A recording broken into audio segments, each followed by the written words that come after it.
Blades and Gordons, or Smiths for that matter.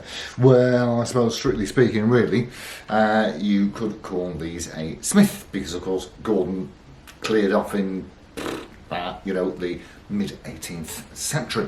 So let's have a little listen to a tune, see what it does, and I shall talk you around it. So let's go.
Pickup sounds something with noisy on the bridge position.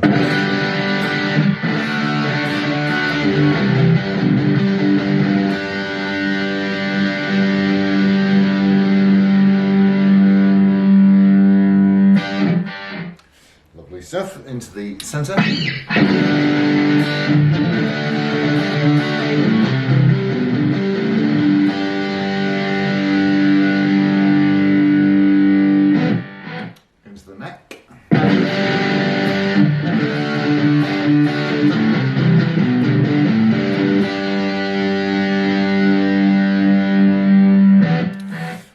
Just try that bridge pickup with the coil split. Not that I'm a big fan of coil split thingies. So,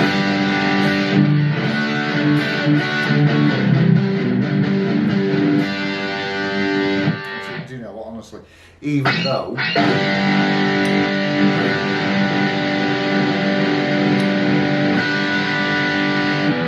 brightens it up somewhat, I would say.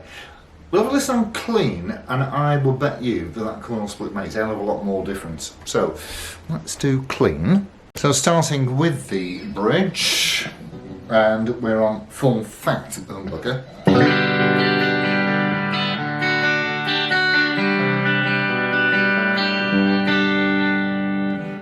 shall split the coil.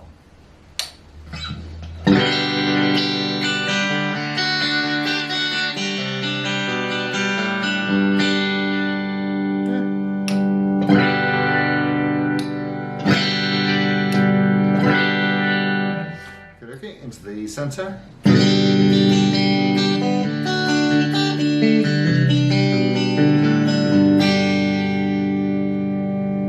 And onto the neck.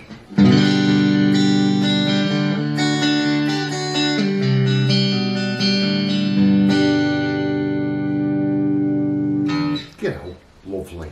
Okay, let's have a look round. So, Gordon and or Smith, which one is it? Well, really, they started off in the 70s, and before an eternity, certainly, Mr. Whittam, Gordon Whittam, decided that he wanted to go his own way and build more exotic boutique guitars, so folklore tells us. And so John and Linda Smith, the Smith part of the Gordon Smith name, they carried on because they wanted to produce just, honest little, well, basically British Gibsons. And certainly you can see where the heritage of this comes from. But what are they made of? What they like? Well, what they like, for a start, they are absolutely brilliant to play. And they sound amazing. Linda Smith and Mrs. Smith used to hand wind all of the pickups, and of course all of the humbucking pickups are fitted with a coil tap, as you will have heard. Yes.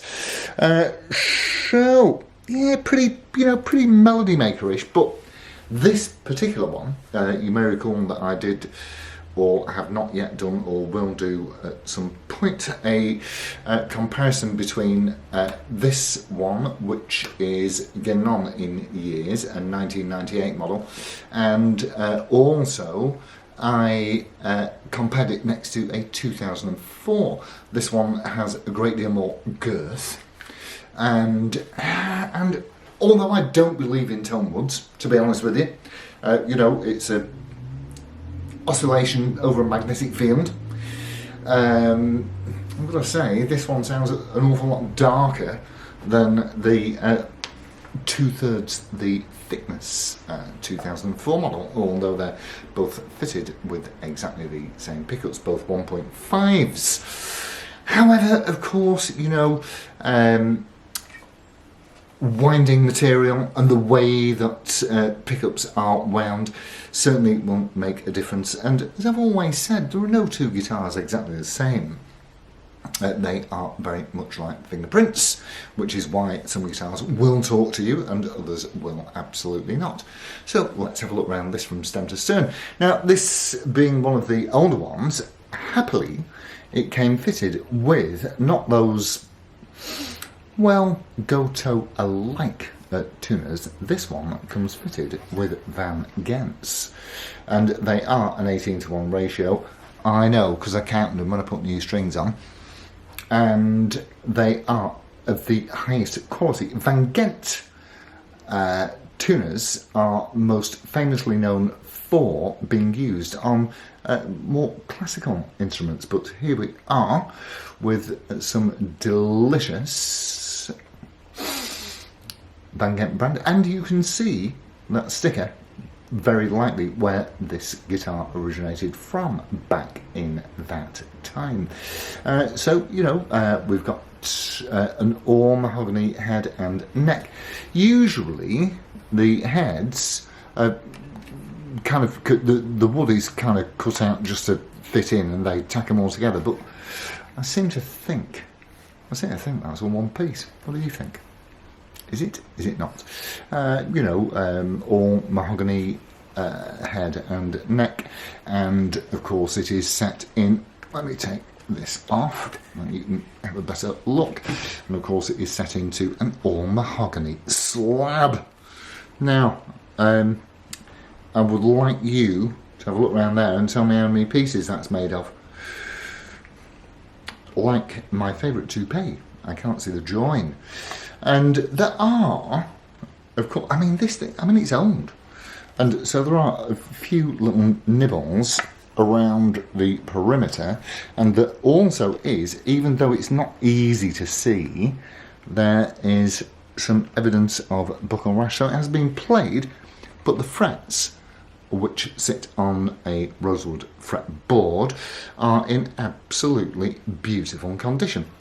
Now, Gordon Smiths, they are traditionally known for having a brass nut. Well, apparently it helps sustain. I don't know, but it plays like butter. And what I did notice, the difference between this one and the other one that I compared it next to, was that this has a much deeper, darker sound. And you know, I mean, they really are good for all sorts of purposes. But certainly they're a British rock guitar, really, aren't they? Billy Bragg, what have you, and other famous types too. So we have 22 frets, and then when we get into that, I mean, that's just that pick guard has just got Melody Maker written all over it. Well, I mean, it hasn't actually got Melody Maker written all over it, but of course this is very, very Melody Maker-esque. And so you've got the single coil here up at the neck end, which is very, very creamy, and you've got that very powerful, you'll see some of those back here, the very powerful home wound humbucker. Now, this did have the wrap-over bridge had been swapped out for a lightning bolt style compensated bridge, which didn't really work. I have now reinstalled the original item, and it is absolutely perfect. So the intonation is superb, and well, yeah, I know, there was a book coming there, wasn't there? The intonation is as superb as any fretted instrument can probably be. And if you ever had a concern about that, you can always bung one of those shallow 455s on, but this is spot on. There's no mucking about with it, it's correct. 3-position toggle switch in a sensible place, and of course 1 tone, 1 volume, and the volume does the push pull, so that splits your humbucker. Exhaust pipe, of course, is in the best place on the side. I'm saying the best place. I mean, quite frankly, it doesn't really make any difference, does it, where the exhaust pipe is? But there it is on the side. So it's been routed out for that. And I've got to say, for the age of this fella, it's in great condition. Now, I did have a look at the bottom of the fretboard here. There's a couple of little dark areas there, I'm sure you can see, and there's also a dark area here-ish, there. Yeah, it's in the wood. It's not like a defect or somebody spilled ink on it or something like that. It's just part of the wood. And of course, let's face it, once you are past fret 22, then it doesn't really make the first bit of difference what this lump of wood is doing. So it weighs it. This fella weighs in. Looks smart, sounds great, and you know, it like really, if you're in the UK, at some point, you should have a Gordon Smith, even if it's only for a little while, because they are not horribly expensive.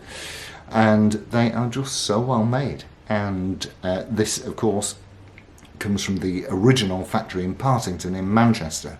The Mr. and Mrs. Smith retired, and they sold on their operation to Auden Guitars, who are still making Gordon Smiths from somewhere, is it Northampton, I think? Yes, somewhere like that. Yeah, so, all in all, lovely thing.